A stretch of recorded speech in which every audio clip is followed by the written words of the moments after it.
Continuando, como é feito o diagnóstico? Pronto.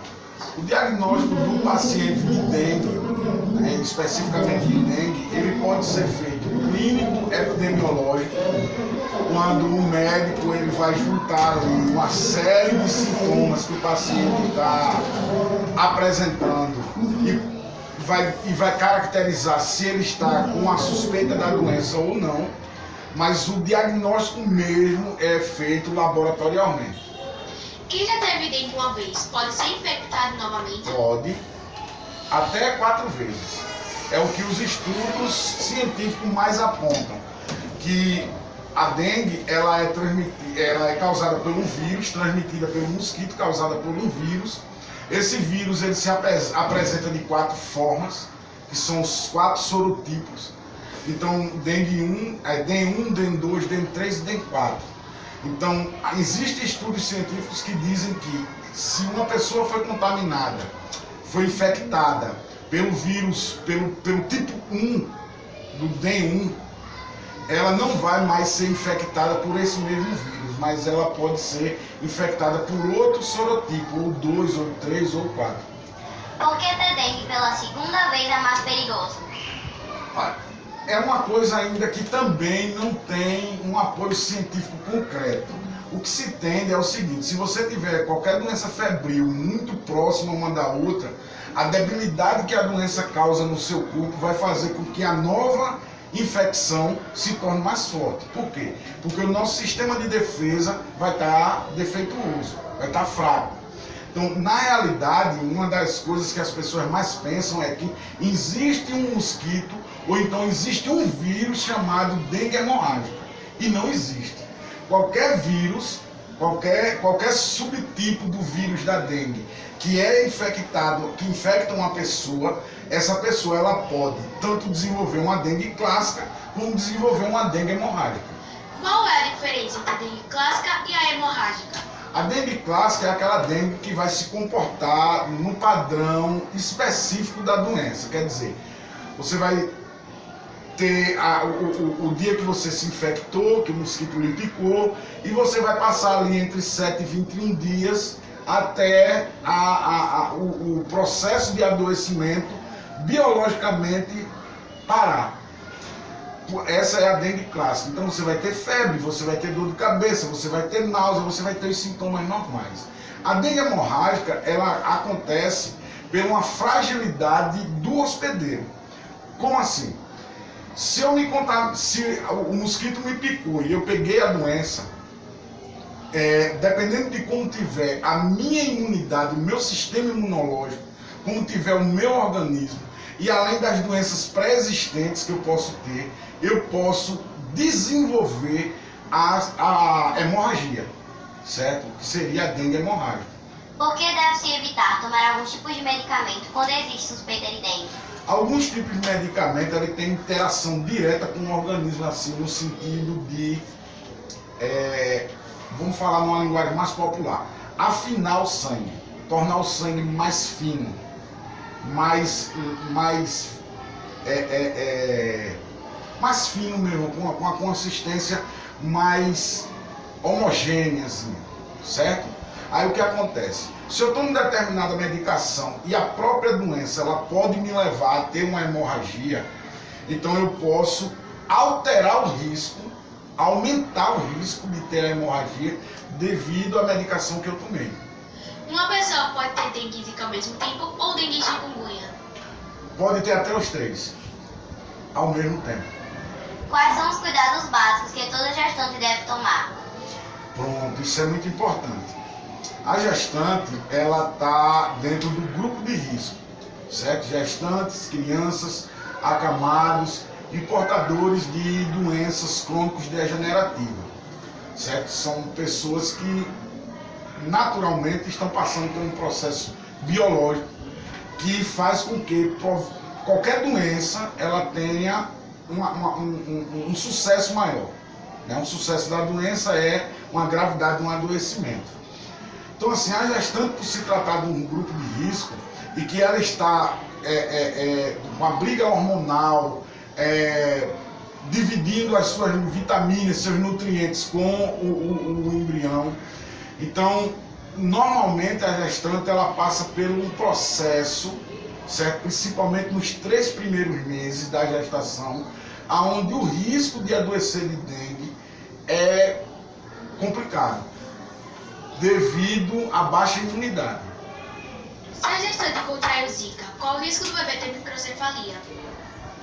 Veja bem, a gente sabe que houve um surto, né, de microcefalia, principalmente na região Nordeste, os casos bem acentuados aqui em Pernambuco, mas não teve, após um ano depois e outro ano depois, a gente não teve mais esses picos de surto dos casos de microcefalia.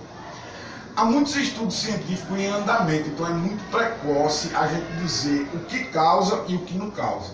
Agora, na realidade, o que já foi comprovado é que o Zika vírus, que é um tipo de vírus também que é transmitido pelo mosquito Aedes aegypti, ele tem interação direta, relação direta com os casos de microcefalia. Como o vírus afeta o cérebro do bebê? Pronto. O Zika vírus, os estudos científicos já provam que ele mata ou retarda o crescimento das células cerebrais.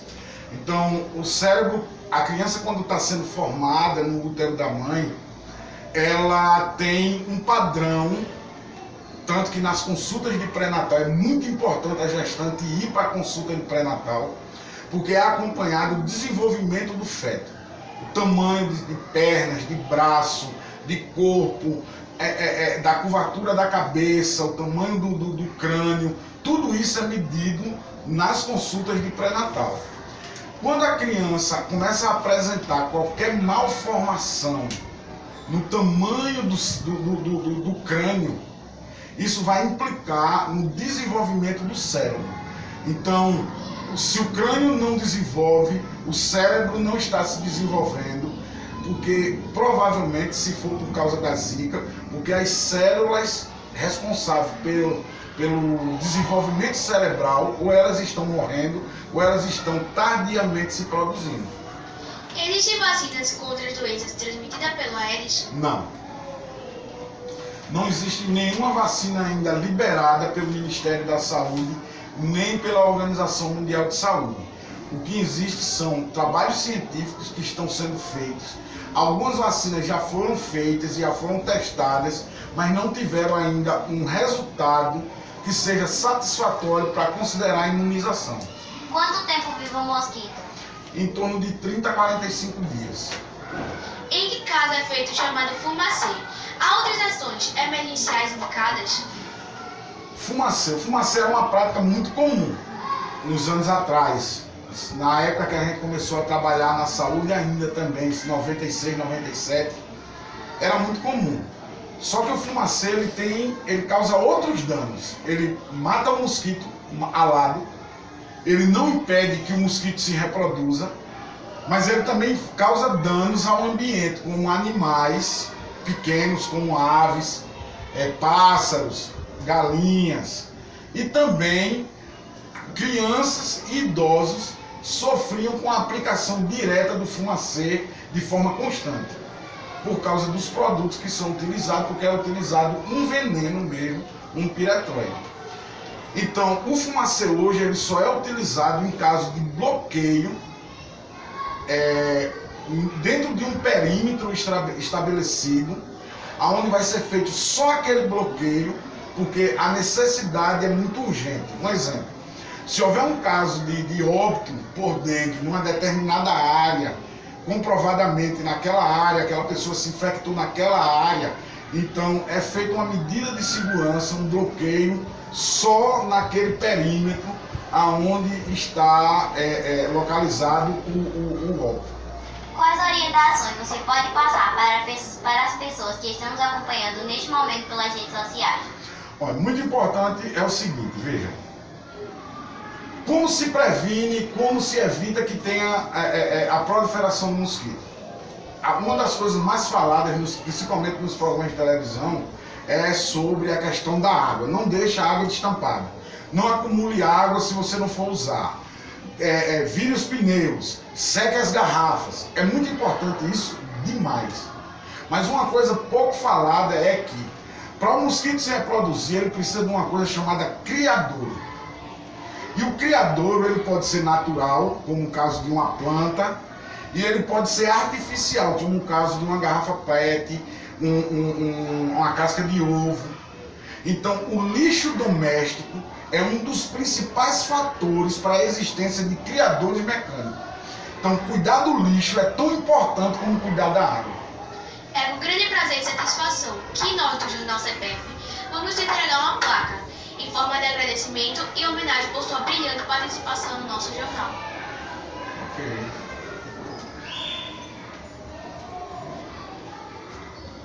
Obrigada, foi um prazer. Obrigado também, eu que agradeço. Nossa edição de hoje do Jornal CPF está chegando ao fim. Mais uma vez agradecemos ao nosso convidado de hoje, o senhor Nivaldo Francisco, coordenador de Vigilância em Saúde. Agradecemos a todos vocês que nos acompanham pelas redes sociais. Bom final de semana e que Deus os abençoe. O Jornal CPF fica por aqui. Deixe seus comentários e sugestões de matérias. Vai ser um prazer abordar um assunto sugerido por você. Tchau, até sexta-feira e fiquem todos com Deus.